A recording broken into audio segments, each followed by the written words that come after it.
अज़ीज़ तलबा व तालिबात, अस्सलामु अलैकुम।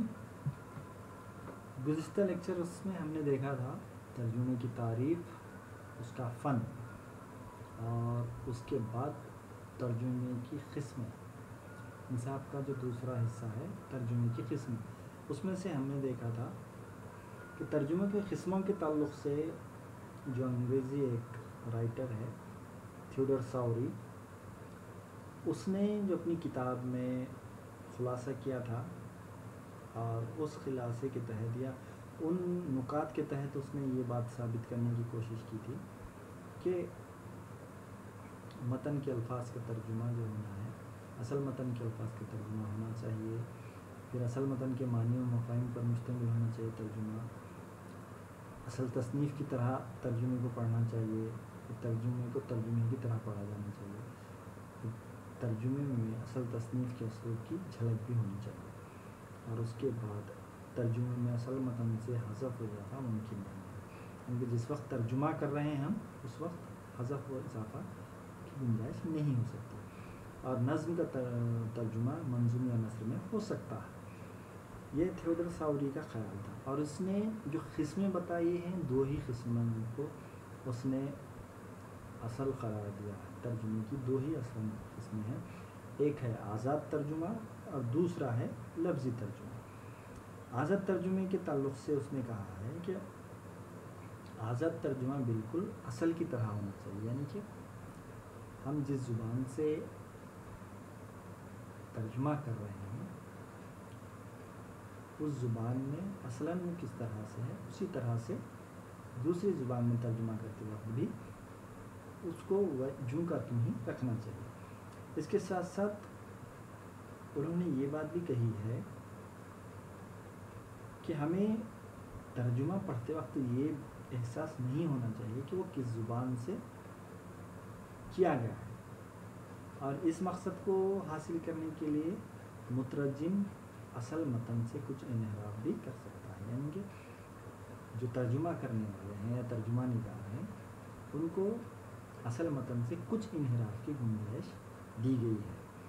आज़ाद तर्जुमा करते वक्त एक तरह से मुतरजिम असल मुसन्निफ़ का फ़र्ज़ अदा करता है, यानी कि जिस तरह से तख्लीक़ करने वाला कोई मुसन्निफ़ है तो आज़ाद तर्जुमा करने वाले को भी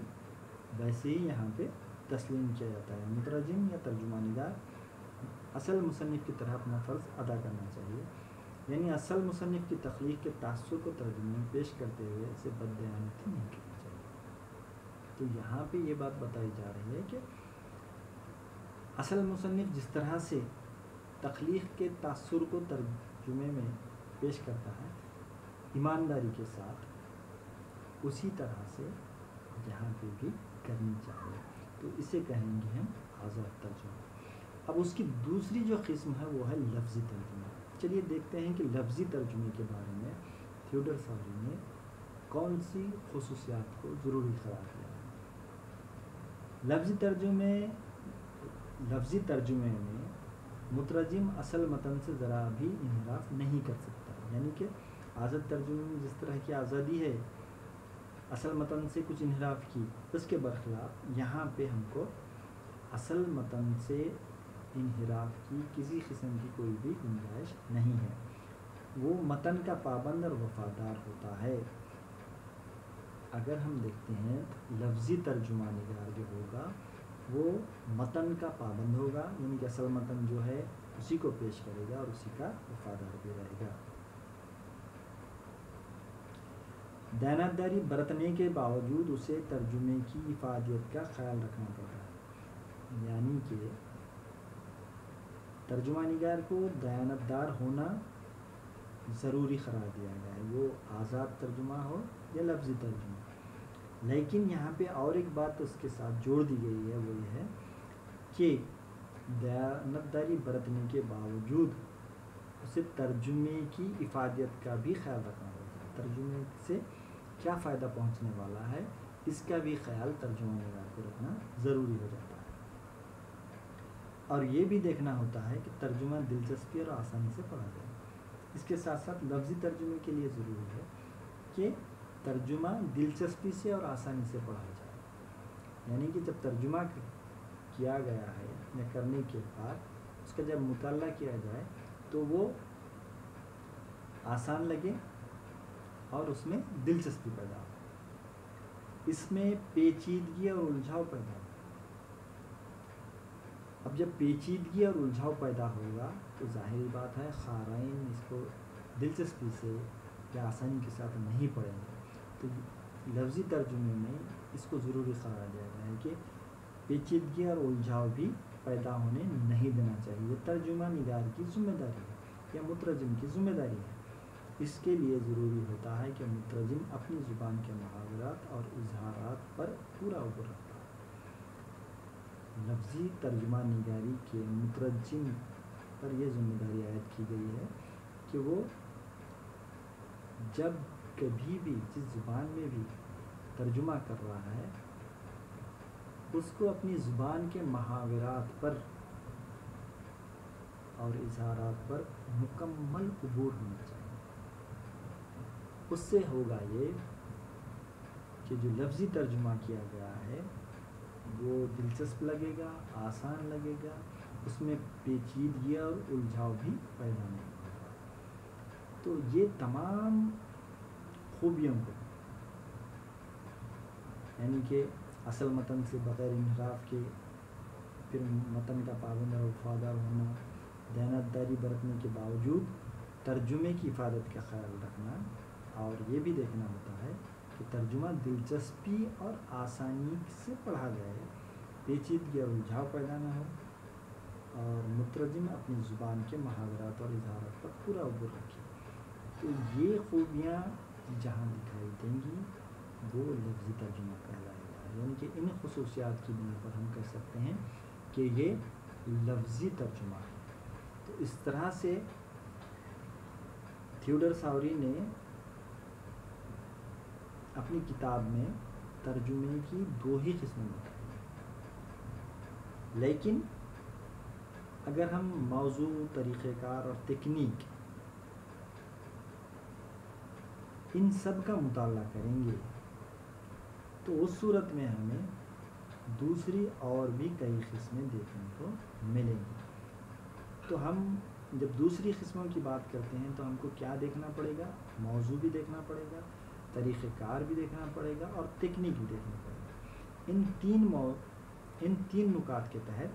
ہم ترجمے کی اور بھی قسمیں دیکھ سکتے ہیں۔ اب جب ترجمے کی اور بھی قسمیں ہیں تو اس کو جب ہم تفصیلی دیکھیں گے تو ہم کو سمجھ میں آئے گا کہ موضوع کے حساب سے کس طرح سے ترجمے کی قسم ہو سکتی ہے، طریقہ کار کی طرح سے کس طرح کی قسم ہو سکتی ہے، اور تکنیک کے لحاظ سے کون سی قسم ہو سکتی ہے۔ ان تمام قسموں کا ہم مطالعہ کریں گے۔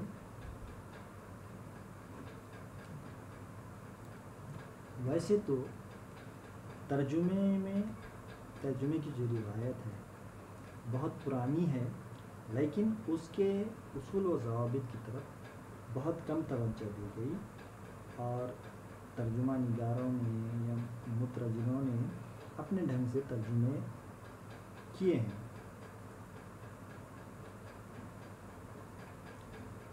18ویں صدی کے شروع میں جب مغرب میں ترجمے کا فن اور اس کی اقسام، دوسرے مسائل پر سنجیدگی سے غور و فکر کیا گیا، اسی طرح مشرق میں خصوصاً ہندوستان کی زبانوں میں 20ویں صدی میں ترجمے کے اصول وضع کرنے کی ضرورت کو محسوس کیا گیا، اور پھر دارالترجمہ حیدرآباد میں نصابی ضرورتوں کے لیے علمی کتابوں کے ترجمے اور وضع اصطلاحات کا کام بڑے پیمانے پر شروع ہوا، ورنہ اس سے پہلے اخذ و ترجمے میں کوئی فرق نہیں کیا جاتا تھا، اور فارسی یا دوسری زبانوں کی کتابوں کو اخذ و ترجمہ کر کے انہیں تبادلات کتابوں میں شامل کر لیا جاتا تھا۔ اب یہاں پہ یہ بات بتانے کی کوشش کی گئی ہے کہ ترجمے کی روایت ویسے تو بہت پرانی ہے، لیکن اس کے جو اصول و ضوابط ہیں پہلے زمانے میں ان کی طرف توجہ کم دی گئی، اور ہر ترجمہ نگار اپنے ڈھنگ سے ترجمہ کرتا تھا، جو 18ویں صدی میں مغرب میں ترجمے کا فن یا ترجمے کی قسموں پر مسائل پر سنجیدگی سے غور و خوض کیا جانے لگا، پھر ایک 2 صدی کے بعد خاص طور پہ ہندوستان میں 20ویں صدی میں یہی ترجمے کے اصول وضع کیے گئے، اور پھر دارالترجمہ حیدرآباد کے تحت نصابی ضرورتوں کے لیے علمی کتابوں کے ترجمے اور وضاح اصطلاحات کا کام بھی بڑے پیمانے پر کیا گیا، ورنہ اس سے پہلے جو ہوتا تھا اخذ و ترجمے میں کوئی فرق نہیں کیا جاتا تھا، اور فارسی یا دوسری زبانی کتابوں کو اخذ و ترجمہ کر کے متفاضات کتابوں میں شامل کر لیا جاتا تھا۔ شکریہ۔